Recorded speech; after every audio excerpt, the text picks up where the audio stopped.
Hi friends, அஸ்ஸலாமு அலைக்கும். எல்லோரும் எப்படி இருக்கிறீங்க? ரொம்ப நாளுக்கு அப்புறமா நாங்கள் கருப்பட்டி காஃபி போயிருந்தோம். அங்கே வந்து எல்லாமே சூப்பராக இருக்கும். ஸ்வீட்ஸ் எல்லாம் பார்த்திங்கன்னா கருப்பட்டியில் மட்டும்தான் இருக்கும்.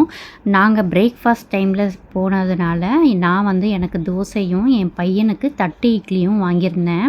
ஸோ அதெல்லாம் வந்து பச்சை பயிரில் வந்து அரைச்சி அந்த மாவில் சுட்டிருப்பாங்க. ரொம்பவே சூப்பராக இருக்கும். சட்னியும் வந்து விதவிதமாக கொடுத்துருப்பாங்க.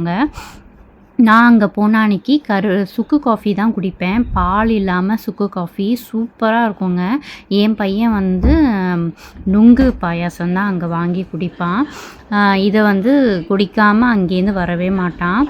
ஸோ செம்ம டேஸ்ட்டாக இருக்கும் எல்லா ஃபுட்டுமே. நீங்களும் வந்து கருப்பட்டி காஃபி நிறைய பிரான்ச்சஸ் இருக்குது. அந்த பக்கமாக போனீங்கன்னா கண்டிப்பாக ட்ரை பண்ணி பாருங்கள்.